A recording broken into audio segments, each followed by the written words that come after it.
കേരളീയ ദർശൻ അവതരിപ്പിച്ചുകൊണ്ടിരിക്കുന്ന കണ്ണാടിയിലൂടെ എന്ന പരിപാടിയുടെ പുതിയൊരു എപ്പിസോഡിലേക്ക് ബഹുമാന്യ പ്രേക്ഷകരെ ഹാർദമായി സ്വാഗതം ചെയ്യുന്നു. ഈ കഴിഞ്ഞ ദിവസങ്ങളിലെല്ലാം നടന്ന CPI-യുടെ സമ്മേളനങ്ങൾ, അവിടെ ബ്രാഞ്ച് തലം മുതൽ പാർട്ടി കോൺഗ്രസ് വരെയുള്ള സമ്മേളനങ്ങൾ, ആ ഓരോ സമ്മേളനങ്ങളിലും തിരഞ്ഞെടുക്കപ്പെട്ട പ്രതിനിധികളാണ്, ആ പ്രതിനിധികളിൽ നിന്ന് തിരഞ്ഞെടുക്കപ്പെട്ട പ്രതിനിധികളാണ് ഈ സമ്മേളനങ്ങളെല്ലാം സംസാരിക്കുന്നതിന് അവസരം ലഭിച്ചത്. അങ്ങനെ ലഭിച്ച പ്രതിനിധികളെല്ലാം അത് ബ്രാഞ്ച് സമ്മേളനം മുതൽ, ജില്ലാ സമ്മേളനം മുതൽ, സംസ്ഥാന സമ്മേളനം മുതൽ പാർട്ടി കോൺഗ്രസ് വരെയുള്ള സമ്മേളനങ്ങളിൽ കേരളത്തിലെ പ്രതിനിധികൾ പ്രധാനമായി ഊന്നിപ്പറഞ്ഞ ഒരു കാര്യമുണ്ട്. ഇടതുപക്ഷ ജനാധിപത്യ മുന്നണിക്ക് മൂന്നാമതും ഭരണം ലഭിക്കാതിരിക്കുന്നതാണ് നല്ലത്. ഇത് പറഞ്ഞത് ഇടതുപക്ഷ സർക്കാരിലെ രണ്ടാം കക്ഷിയായ CPI, Indian communist party of India ആണ്. അവരുടെ എല്ലാ സമ്മേളനങ്ങളിലും കേരളത്തിലെ പ്രതിനിധികൾ ശക്തമായി പറഞ്ഞ ഒരു വാചകമാണിത്. ഇടതുപക്ഷ ജനാധിപത്യ മുന്നണിക്ക് മൂന്നാം തവണയും സർക്കാർ രൂപീകരിക്കുന്നതിനുള്ള ഭൂരിപക്ഷം ലഭിക്കാതിരിക്കുന്നതാണ് പാർട്ടിയുടെ ഭാവിക്ക് നല്ലത്. സാധാരണ മറ്റ് പാർട്ടികളെ അപേക്ഷിച്ച്, മറ്റ് കമ്മ്യൂണിസ്റ്റ് പാർട്ടികളെ അപേക്ഷിച്ച് CPI-യെ സംബന്ധിച്ചിടത്തോളം അതിലെ പ്രവർത്തകര്, അത് താഴെ ഘടകം മുതൽ മുകളിലോട്ടുള്ള എല്ലാ ഘടകങ്ങളുടെയും പ്രവർത്തകരും നേതാക്കന്മാരും വായനാശീലമുള്ളവരാണ്. അവർ വിശ്വസിക്കുന്ന പ്രത്യയശാസ്ത്രവുമായി ബന്ധപ്പെട്ട്, അവർ ചിന്തിക്കുന്ന ചിന്താധാരയുമായി ബന്ധപ്പെട്ട്, അവരുടെ കാഴ്ചപ്പാടുമായി ബന്ധപ്പെട്ട്, അവർ വിശ്വസിക്കുന്ന പ്രത്യയശാസ്ത്രവുമായി ബന്ധപ്പെട്ട് കിട്ടാവുന്ന ലേഖനങ്ങളും ആനുകാലിക പ്രസിദ്ധീകരണങ്ങൾ വന്നുകൊണ്ടിരിക്കുന്ന ലേഖനങ്ങളും, അതോടൊപ്പം പഴയ പ്രസിദ്ധീകരണങ്ങൾ വീണ്ടും ആവർത്തിച്ച് വായിക്കുന്നതും, അതുപോലുള്ള പഴയ പുസ്തകങ്ങൾ, പഴയ പാർട്ടി കോൺഗ്രസിലെ നയപരിപാടികൾ ഉൾക്കൊള്ളുന്ന നയരേഖകൾ, നയ രൂപീകരണ സമിതികളുടെ അഭിപ്രായങ്ങൾ, ഇതെല്ലാം അവരെ ആവർത്തിച്ച് വായിക്കുന്ന ഒരു വിഭാഗം ആൾക്കാരാണ് CPI-യുടെ പ്രധാനപ്പെട്ട പ്രവർത്തകരും നേതാക്കന്മാർ. അതുകൊണ്ട് അവര് പാർട്ടി കോൺഗ്രസിൽ ഒരു കാര്യം പറയുമ്പോൾ അതിന് അതിൻ്റെതായ പ്രാധാന്യവും അർത്ഥബദ്ധവുമായ കാര്യങ്ങളും ഉണ്ടെന്ന് വ്യക്തം. ഇടതുമുന്നണി മൂന്നാമത് ഒരിക്കൽ കൂടി അധികാരത്തിൽ വരാൻ പാടില്ല എന്ന് അവരുടെ പാർട്ടി സമ്മേളനങ്ങളിൽ പറയുമ്പോൾ അതിന്റെ പിന്നിൽ എന്തോ ഉണ്ട്. ഇവിടെ പല കൊടും കാര്യസ്ഥതകളും, ചില പാർട്ടി പ്രവർത്തകരുടെ ഇടയിലുള്ള സുഖലോലുപമായ ജീവിത രീതികൾ, ഭരണത്തിന്റെ ശീതള ഛായയിൽ പണമുണ്ടാക്കുന്നതിന് ഉള്ള അവസരങ്ങളെല്ലാം പ്രയോജനപ്പെടുത്തുന്ന രീതികൾ, സ്ഥലമാറ്റം കൊടുപ്പായാലും പ്രൊമോഷനായാലും, അതുപോലുള്ള വിവിധ തലങ്ങളിലുള്ള ഓരോ വകുപ്പിലും പുതിയ സ്ഥാപനങ്ങൾ, സർക്കാർ ഏജൻസിയുടെ ഉടമസ്ഥയിലുള്ള പുതിയ ഫ്രാഞ്ചൈസികൾ തുടങ്ങുന്നതിനുള്ള അനുവാദത്തിന് വേണ്ടിയായാലും, ഇപ്പോൾ റേഷൻ കടകൾ തുടങ്ങുന്നതിന് വേണ്ടി, അതുപോലെ തന്നെ കോർപ്പറേഷൻ അവരുടെ ഷോറൂം തുടങ്ങുന്നതിന് വേണ്ടി, കോർപ്പറേഷനുകളുടെ ഉൽപ്പന്നങ്ങളുടെ ഷോറൂമുകൾ തുടങ്ങുന്നതിന് വേണ്ടി എല്ലാം ഏജൻസികളെ, ഫ്രാഞ്ചൈസികളെ നിയമിക്കുന്നതിന് അവർ വിവിധ തട്ടുകളിൽ അത് പണം കൊടുക്കുകയും വാങ്ങുകയും ചെയ്യുന്ന ഒരു പ്രവണത പാർട്ടിയുടെ ഉന്നത തലങ്ങൾ അറിഞ്ഞുകൊണ്ടാണോ അല്ലയോ എന്നൊന്നും എനിക്ക് അഭിപ്രായമില്ല. എങ്കിലും അതിനുള്ള പണം വാങ്ങിക്കുകയും ഒക്കെ ചെയ്യുന്ന ഒരു പ്രവണത ഇന്ന് കേരളത്തിൽ നിലവിലുണ്ട്. എന്നാൽ ചോദിക്കും, നേരത്തെ അതില്ലായിരുന്നാണ് നേരത്തെയും ഉണ്ടായിരുന്നു. ഇപ്പോഴത് മറന്നേക്ക് പുറത്തു വന്നിരിക്കുന്നു എന്നതിന് ഏറ്റവും വലിയ ഉദാഹരണമാണ് CPIയുടെ സമ്മേളനങ്ങളിൽ വന്നുപെട്ട വിമർശനങ്ങൾ. ആ സ്വന്തം പാർട്ടിക്കാർ ഭരിക്കുന്ന വകുപ്പിനെ കുറിച്ചും അവർ ശക്തമായ വിമർശനങ്ങൾ ഉന്നയിച്ചു. ചില മന്ത്രിമാരുടെ പേരുകൾ എടുത്തു പറഞ്ഞുകൊണ്ട് തന്നെ അവർ വിമർശനങ്ങൾ ഉയർത്തി. അത് പ്രധാനമായും വിമർശനം ഉയർത്തിയത് CPIഎമ്മിന്റെ മന്ത്രിമാരും അതോടൊപ്പം തന്നെ CPIയുടെ മന്ത്രിമാര്, ഘടകകക്ഷി മന്ത്രിമാരുടെ പല ഓഫീസുകളും കുത്തഴിഞ്ഞ രീതിയിലാണ് പ്രവർത്തിക്കുന്നത് എന്ന നിലയിൽ പോലും വിമർശനങ്ങൾ CPIയുടെ പാർട്ടി സമ്മേളനങ്ങളിൽ ഉയർന്നു വന്നു. അതുകൊണ്ടായിരിക്കാം ഇനിയും ഒരു ഭരണം ഇടതുപക്ഷ ജനാധിപത്യ മുന്നണിക്ക് ഉടനെ വേണ്ട. മൂന്നാമതും അധികാരത്തിൽ വന്നാൽ അത് പാർട്ടിയുടെ ഭാവിക്ക് ദോഷം ചെയ്യും. വെള്ളം ഒരുപാട് നാള് കെട്ടിക്കിടന്നാൽ അവിടെയെല്ലാം മാലിന്യങ്ങൾ വന്ന് ചേരുന്നത് പോലെ പാർട്ടി വീണ്ടും അധികാരത്തിൽ വന്നാൽ അവിടെയെല്ലാം അഴിമതിയും സ്വജനപക്ഷപാതവും കടന്നു വരാനുള്ള സാധ്യത വളരെ കൂടുതലാണ് എന്നാണ് അതിന്റെ അർത്ഥം. അത് പാലിക്കുന്നുണ്ടോ ഇല്ലയോ, അല്ല ഇനി അത് ഉൾക്കൊണ്ടുകൊണ്ട് തിരുത്തി മുന്നോട്ട് പോകുമോ എന്നെല്ലാം ഉള്ളത് അവരുടെ കാര്യവും അവർ നേതൃത്വം കൊടുക്കുന്ന സർക്കാരിന്റെ കാര്യവുമാണ്. പിന്നീടുള്ളത് ഇപ്പോഴും വളരെ കോലാഹലം ഉണ്ടാക്കിക്കൊണ്ടിരിക്കുന്ന, ചർച്ച ചെയ്യപ്പെട്ടുകൊണ്ടിരിക്കുന്ന, ലോകമെമ്പാടുമുള്ള മലയാളികൾ ചർച്ച ചെയ്യപ്പെട്ടുകൊണ്ടിരിക്കുന്ന രാഷ്ട്രീയ പ്രസ്ഥാനങ്ങൾ അവരുടെ കമ്മിറ്റികളിൽ, അത് ഭരണപക്ഷത്തായാലും പ്രതിപക്ഷത്തായാലുമുള്ള രാഷ്ട്രീയ പാർട്ടികളുടെ കമ്മിറ്റികൾ അവരുടെ ഘടകങ്ങളെല്ലാം ചർച്ച ചെയ്തുകൊണ്ടിരിക്കുന്ന ഒരു വിഷയമാണ് ശബരിമല പ്രശ്നം. ഓരോ ദിവസവും കഴിയുമ്പോൾ മാധ്യമങ്ങൾ കൂടി വരുന്ന വാർത്തകൾ പൂർണ്ണമായും ശരിയാണെന്നുള്ള അഭിപ്രായമില്ല എങ്കിൽ തന്നെയും ഏറെക്കുറെയൊക്കെ വെച്ച് നോക്കുമ്പോൾ എത്രയും നാളുകളായി ശബരിമലയിൽ നിന്നും മോഷണങ്ങൾ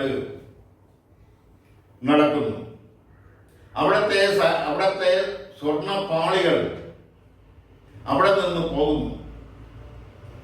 എങ്ങോട്ട് പോകുന്നു എന്നതിനെ കുറിച്ച് വ്യക്തമായ ഉത്തരം തരാൻ ദേവസ്വം ബോർഡിനോ സർക്കാരിനോ കഴിയുന്നില്ല.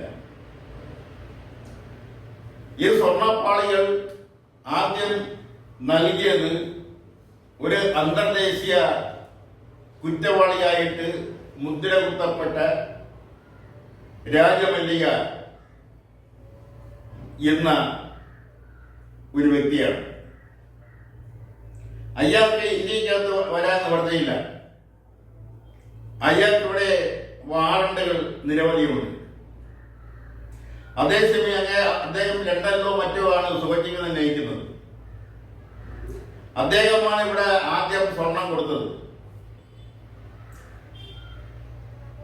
ശബരിമലയുടെ മുകളിലിരുന്ന താഴികക്കുടം അത് ഇറഡിയം പവറുള്ള ആയിരുന്നു എന്നതാണ് ചില കേന്ദ്രങ്ങളിൽ നിന്നും വരുന്ന വിവരങ്ങൾ. ഇറഡിയം എന്ന് പറയുന്നത് ലോകത്തെ ഏറ്റവും കൂടുതൽ വിലപിടിപ്പുള്ള ഒരു ലോകമാണ്. കണ്ണുകൊണ്ട്, സാധാരണ ദൃഷ്ടി കൊണ്ട് കാണാൻ കഴിയാത്ത വളരെയധികം ശക്തിയുള്ള പവറുള്ള ഒരു ലോകമാണ് ഇറഡിയം. ആ താഴികക്കുടം ഇറഡിയത്തിൽ ഇറഡിയം ഉണ്ടായിരുന്നു. ഇറഡിയത്തിന്റെ പവർ ഉണ്ടായിരുന്നു.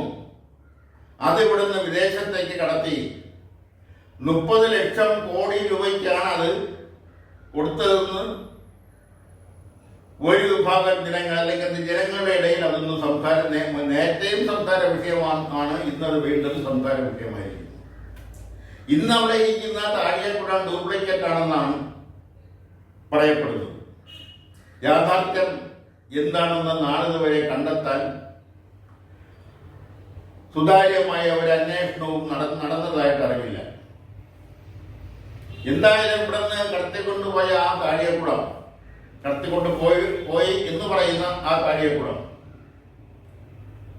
അത് കോടാനുകോടി രൂപ വിലപിടിപ്പുള്ള ആയിരുന്നു.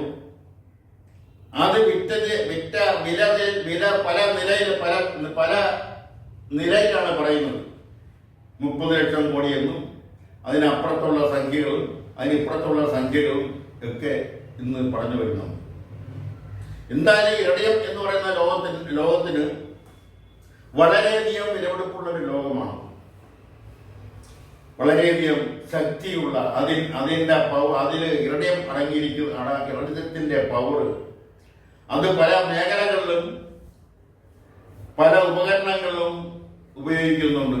പ്രത്യേകിച്ചും യുദ്ധമേഖലകളിൽ, അതുപോലെ തന്നെ ബഹിരാകാശ യാത്രകളിലും ബഹിരാകാശ ഗവേഷണങ്ങളിലൊക്കെ അത് ഉപയോഗിക്കുന്നതായിട്ട് പറയപ്പെടുന്നത്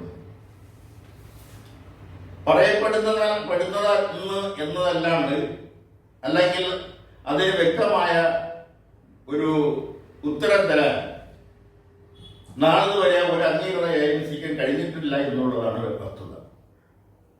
അങ്ങനെ ഈ ഇരണിയം പവറുള്ള ഈ താഴികക്കുടം ശബരിമലയിൽ നിന്ന് കൊണ്ടുപോയിട്ട് ഇപ്പോഴവിടെ സ്ഥാപിച്ചിരിക്കുന്ന താഴികക്കുടം ഡ്യൂപ്ലിക്കേറ്റ് ആണെന്നാണ് പറയുന്നത്. അപ്പൊ അതിനെക്കുറിച്ചുള്ള ഒരു അന്വേഷണം, ആ അന്വേഷണം സുതാര്യമായി നടന്നതായി അറിവില്ല. ശബരിമലയിൽ 3 പ്രാവശ്യം തീവെപ്പ് നടന്നു. അതിൽ ഉണ്ടായ ഒരു തീവെപ്പ്, അവസാനമുണ്ടായ തീവെപ്പ്, അതിനെക്കുറിച്ച് അന്വേഷിക്കുന്നതിന് വേണ്ടി ഒരു ഏകാംഗ കമ്മീഷനെ പിടിച്ചു, ഒരു റിട്ടയർഡ് ജഡ്ജിനെ. ആ ജഡ്ജ് കൊടുത്ത റിപ്പോർട്ട് നാളിതുവരെ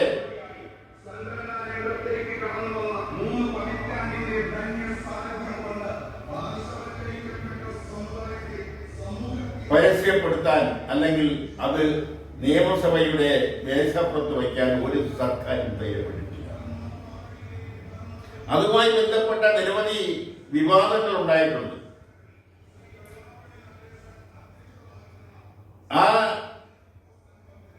അന്ന് തേക്കൊച്ചി മുഖ്യമന്ത്രിയായിരുന്ന സി കേശവൻ ഇത് അറിഞ്ഞുടൻ തന്നെ അത് നല്ല കാര്യമല്ല, അന്ധവിശ്വാസം കുറഞ്ഞുകൊണ്ടിരിക്കുമല്ലോ എന്ന് പറഞ്ഞത് വളരെ വളരെ വിവാദമായി. 3 മാസം കഴിയുന്നതിന് മുമ്പ് അദ്ദേഹത്തിന്റെ ഒരു മകൻ വിമാനാപകടത്തിൽ കൊല്ലപ്പെട്ടു. ഭദ്രൻ എന്ന പേരുള്ള മകൻ. അന്ന് വലിയൊരു വിഭാഗം ആൾക്കാർ പറഞ്ഞത് ശബരിമല തീപിടിച്ചതുമായി ബന്ധപ്പെട്ട് സി കേശവൻ പറഞ്ഞ വാചകം അതുകൊണ്ടാണ് മകൻ കൊല്ലപ്പെട്ടു എന്നാണ്. ഇത് കേട്ട സി കേശവൻ പറഞ്ഞത്, അങ്ങനെയാണെങ്കിൽ എന്റെ 2ാമത്തെ മകനായിരുന്നു കൊല്ലപ്പെടേണ്ടിയിരുന്നത്. അവനായിരുന്നു ഏറ്റവും വലിയ കുഴപ്പക്കാരൻ. അവൻ നിരീക്ഷണവാദി. അവനായിരുന്നു ഏറ്റവും വലിയ നിരീക്ഷണവാദി. കെ ബാലകൃഷ്ണൻ, കൗമുദി ബാലകൃഷ്ണൻ. അതെങ്ങനെ പോയി? എന്നാലും നാളിതുവരെ അത് പരസ്യപ്പെടുത്താൻ സർക്കാർ തയ്യാറായില്ല. അത് പരസ്യപ്പെടുത്തണമെന്ന് ആവശ്യപ്പെട്ടുകൊണ്ട് ഒരു കേരളമായി മുന്നോട്ട് പോകാനും ആരും തയ്യാറായിട്ടില്ല. പിന്നെ ശബരിമല നടന്ന മറ്റ് വിവാദമായ ഒരു പ്രശ്നം, ഇന്ന് ആറ്റിങ്ങൽ MLA ആയിരിക്കുന്ന വി ശശി, അദ്ദേഹം തിരുവിതാംകൂർ ദേവസ്വം ബോർഡ് മെമ്പറായിരിക്കുമ്പോഴാണ് പൊന്നമ്പലമേട്ടിൽ കാണുന്ന വെളിച്ചം, വിളക്ക് അത് കത്തിക്കുന്നതാണെന്ന് പറഞ്ഞു.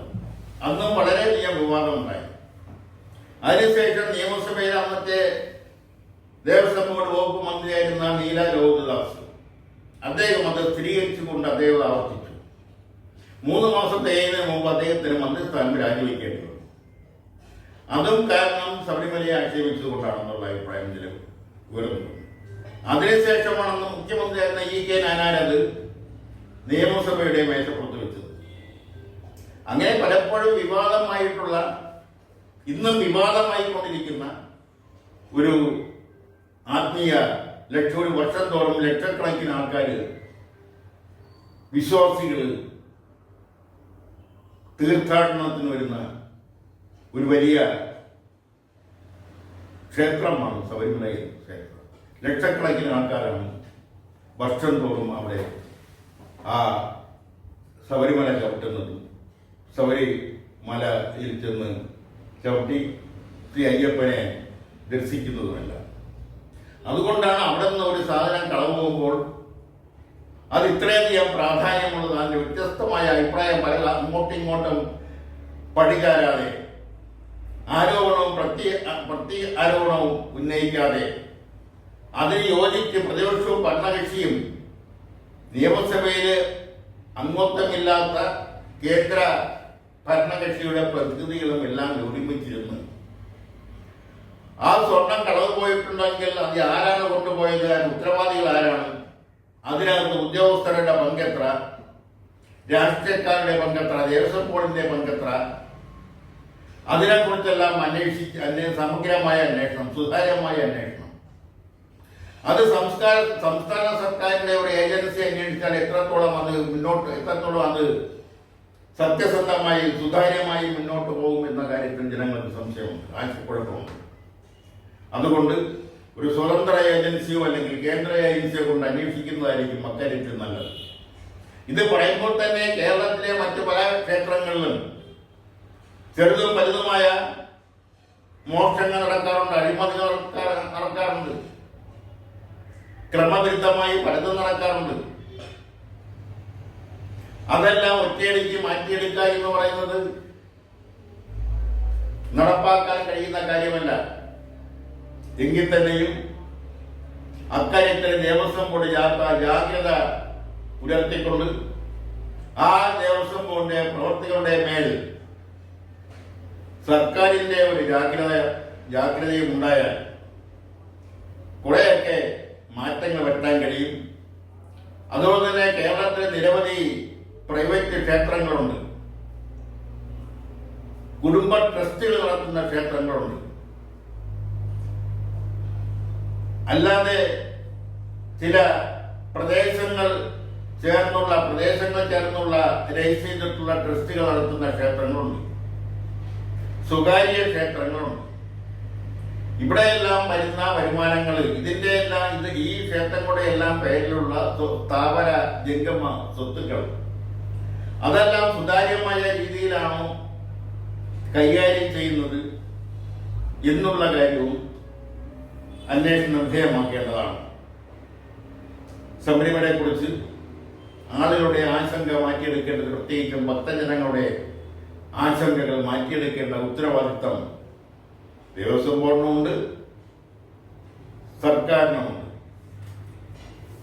ആ സർക്കാരിനെ പ്രതിദാനം ചെയ്യുന്ന അല്ലെങ്കിൽ ആ സർക്കാരിനെ നിയന്ത്രിക്കുന്ന ഇടതുപക്ഷ ജനാധിപത്യ മുന്നണിക്കുണ്ട്, പ്രതിപക്ഷത്തെ നിയന്ത്രിക്കുന്ന ഐക്യജനാധിപത്യ മുന്നണിക്കുമുണ്ട്. പുറത്തു നിന്ന് ഇതെല്ലാം നോക്കി കാണുകയും ഇടപെടുകയൊക്കെ ചെയ്യുന്ന കേന്ദ്രം ഭരിക്കുന്ന BJPക്ക് ഉത്തരവാദിത്തമുണ്ട്. അവരെല്ലാവരും കൂടി ചേർന്ന് സുതാര്യമായ ഒരു അന്വേഷണത്തിനുള്ള ഒരു വഴി കണ്ടെത്തുകയാണ് വേണ്ടത്. അതുപോലെ തന്നെയാണ് ഈ കഴിഞ്ഞ ദിവസം ഗഫൂർ എന്ന് പറയുന്ന ഒരു വിദ്യാഭ്യാസ പ്രവർത്തകൻ, അബ്ദുൽ ഗഫൂർ, MES എന്ന് പറയുന്ന സംഘടനയുടെ സംസ്ഥാന പ്രസിഡന്റാണ്. MESന് നിരവധി വിദ്യാലയങ്ങളുണ്ട്. അദ്ദേഹം യാദൃച്ഛമായിട്ടാണോ ബോധപൂർവമായിട്ടാണോ അല്ലാതെയാണോ പറഞ്ഞത് എന്നതിനെ കുറിച്ച് വിലയിരുത്തുന്നില്ല. അദ്ദേഹം പറഞ്ഞ കാര്യത്തിലേക്ക് കടക്കുകയാണ്. പണ്ട് കേരളത്തിൽ മാറുമടയ്ക്കുന്നതിന് വേണ്ടിയുള്ള സമരങ്ങൾ നടന്നിട്ടുണ്ട്,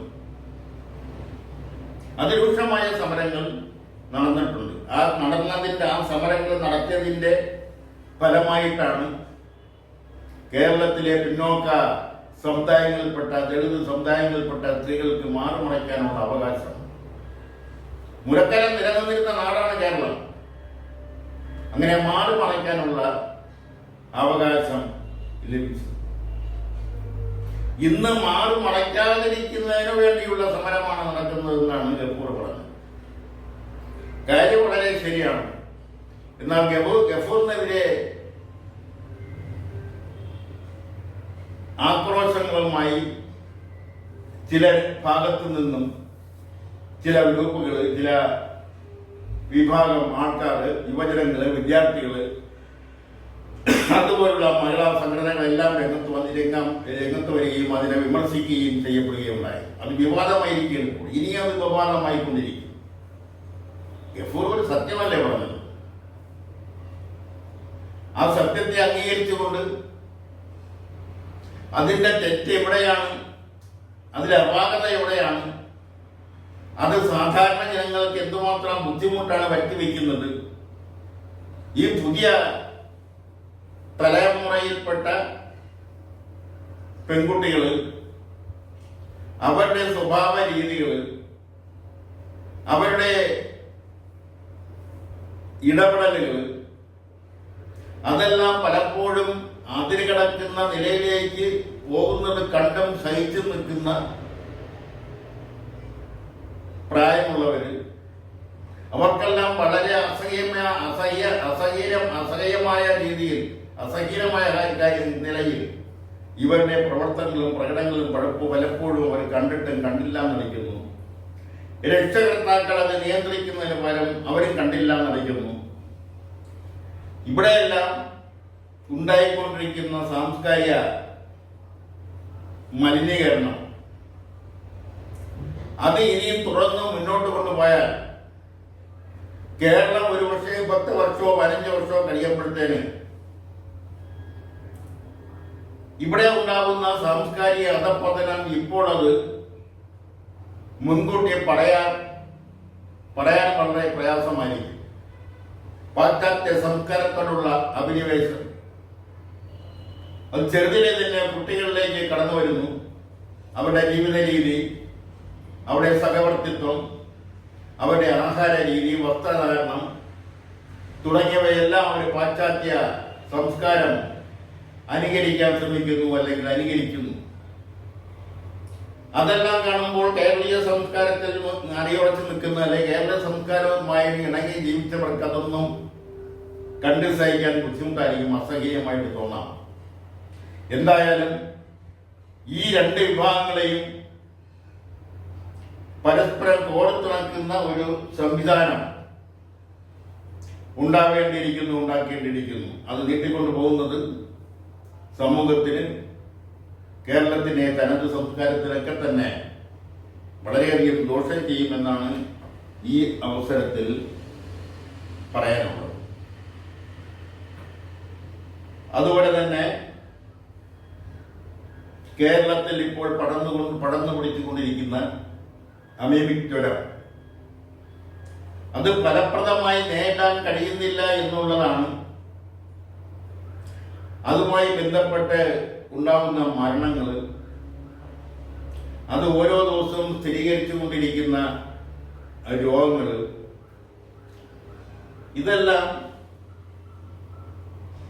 വളരെ ഗൗരവമായി കണ്ടുകൊണ്ട് തദ്ദേശീയ സ്വയംഭരണ സ്ഥാപനങ്ങളെ ഇതിൽ ഉൾപ്പെടുത്തിക്കൊണ്ട് ഇതിനെതിരെയുള്ള പ്രതിരോധങ്ങൾ, ഇത് പകരാതിരിക്കുന്നതിനുള്ള പ്രതിരോധങ്ങൾ, വെള്ളക്കെട്ടുകൾ, അഴുക്കുചാലുകൾ, അവിടെയെല്ലാം രോഗാണുക്കൾ വന്നുപെടാതിരിക്കുന്നതിനും അവിടെയെല്ലാം വളരെയധികം ശുചീകരണം ഉറപ്പാക്കുകയുമാണ് തദ്ദേശീയ സ്വയംഭരണ സ്ഥാപനങ്ങളുടെ ഉത്തരവാദിത്തം.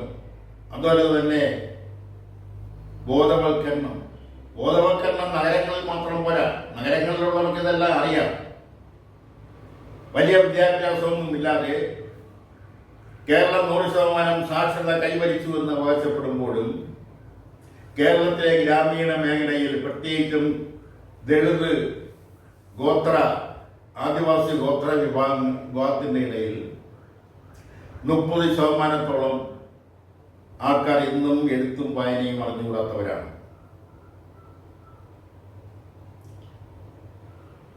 ആധുനിക ചികിത്സാ സമ്പ്രദായവുമായി പലരും യോജിക്കാതെ ഇന്നും അന്ധവിശ്വാസത്തിന്റെ ഭാഗമായി രോഗ ശുശ്രൂഷ നടത്തുന്നവര് ഇന്നും വനത്തോട് ചേർന്ന് താമസിക്കുന്ന ആദിവാസി ഗ്രാമങ്ങളെല്ലാം കാണാം. അതോടൊപ്പം തന്നെ നഗര പ്രദേശങ്ങളിലും രോഗം വന്നാൽ അത് വേണ്ട വിധത്തിൽ കാണാതെ, അതിനനുയോജ്യമായ ചികിത്സ നൽകാതെ ഇപ്പോഴും അന്ധവിശ്വാസത്തിന്റെ പേരിൽ അത് കൊണ്ടു നടക്കുന്നവരുടെ നഗരപ്രദേശങ്ങളിലും ചെറുതായിട്ടെങ്കിലും ഉണ്ട് എന്നുള്ളതാണ് ഒരു ദുഃഖസത്യം. അവിടെയെല്ലാം തദ്ദേശീയ സ്വയംഭരണ സ്ഥാപനങ്ങളുടെ, അവിടുത്തെ പ്രതിനിധികളടക്കം ഉദ്യോഗസ്ഥരടക്കമുള്ളവര് അവരുടെ ശ്രദ്ധ ചെല്ലേണ്ടതും അവിടെയെല്ലാം ജാഗ്രത പുലർത്തേണ്ടതും രോഗാണുക്കളെ അപ്പോൾ തന്നെ ഇല്ലായ്മ ചെയ്യുന്നതിനുള്ള മാർഗങ്ങൾ സംവിധാനങ്ങൾ ഉപയോഗപ്പെടുത്തേണ്ടതും ആണ്. അതല്ലെങ്കിൽ രോഗത്തിൻ്റെ വ്യാപ്തി അത് പകരുന്നതിൻ്റെ വ്യാപ്തിയൊക്കെ വളരെ വളരെ കൂടുതലായി പോകും, അല്ലെങ്കിൽ കൂടുതലായി നടക്കും. അതിനു മുമ്പ് തന്നെ അതിനെ നിയന്ത്രിക്കണം. അതുകൊണ്ട് തന്നെ ഈ അടുത്ത കാലത്ത് ഇപ്പോൾ സർക്കാർ ഇന്ത്യയിലാകമാനം നിരോധിച്ചൊരു മരുന്ന് കഫ് സിറപ്പ്. ആ കഫ് സിറപ്പ് സാധാരണ ടോണിക്ക് പോലെ കുഞ്ഞുങ്ങൾക്ക് വാങ്ങിക്കൊടുക്കുന്ന ഒരു രീതി നിലവിൽ വന്നിട്ടുണ്ടായിരുന്നു. വീട്ടിലുള്ള കുഞ്ഞ് ഒന്ന് ചെറുതായിട്ട് ചുമച്ചാൽ ഉടൻ കൊടുക്കുന്ന മരുന്ന് കഫ് സിറപ്പാണ്. അത് വീട്ടിൽ സ്റ്റോക്കില്ലെങ്കിൽ തൊട്ടടുത്ത മെഡിക്കൽ സ്റ്റോറിൽ കൊണ്ടുപോയി തൊട്ടടുത്ത മെഡിക്കൽ സ്റ്റോറിൽ പോയി കഫ് സിറപ്പ് വാങ്ങിക്കൊണ്ട് കൊടുക്കും. അവിടെ തുണ്ടും ഒന്നും വേണമെന്നില്ല. കുഞ്ഞുങ്ങൾക്ക് മരുന്ന് കൊടുക്കുമ്പോൾ വളരെയധികം ശ്രദ്ധിക്കണം. അത് ഓരോ ഡോസും ആ ഡോസ് അധികമായാൽ കുഞ്ഞുങ്ങൾക്ക് ഉണ്ടാകാവുന്ന അവരുടെ മനസ്സിലുണ്ടാകുന്ന വൈകല്യങ്ങൾ, അതുപോലുള്ള അവരുടെ ആന്തരിക അവയവങ്ങളിൽ ഉണ്ടാകുന്ന വൈകല്യങ്ങൾ, അതൊന്നും അമ്മമാർക്ക് അറിയണമെന്നില്ല. അതുകൊണ്ട് സംഭവങ്ങൾ നടന്നു കഴിഞ്ഞതിന് ശേഷം അത് നിരോധിക്കുന്നതിനേക്കാൾ ഭംഗി നല്ലത് ഇപ്പോൾ ഈ ഉണ്ടായ സംഭവ വികാസങ്ങളുടെ പേരിൽ ആ കഫ് സിറപ്പ് നിരോധിച്ചു എങ്കിൽ തന്നെയും ഉടനെ ഒന്നും ആ നിരോധനം പിൻവലിക്കാതിരിക്കുകയും ആ കഫ് സിറപ്പ് ഉപയോഗിക്കുന്നില്ല എന്ന് ഉറപ്പ് വരുത്തുന്നതിനുള്ള സംവിധാനം അല്ലെങ്കിൽ വരുത്താനുള്ള ഉത്തരവാദിത്വം സർക്കാരിനും ആരോഗ്യ മേഖലയ്ക്കും അതോടൊപ്പം തന്നെ തദ്ദേശീയ സ്വയംഭരണ സ്ഥാപനങ്ങൾക്കും ഉണ്ട് എന്നുള്ള ഉത്തരവാദിത്വം അവർ ഏറ്റെടുക്കണം എന്നാണ് ഈ അവസരത്തിൽ കണ്ണാടിയിലൂടെ എന്ന പരിപാടിയിൽ അടിവരയിട്ട് പറയാനുള്ളത്. ഇതോടെ ഇന്നത്തെ കണ്ണാടിയിലൂടെ എന്ന പ്രോഗ്രാം പൂർത്തിയാക്കുകയാണ്. നന്ദി, നമസ്കാരം.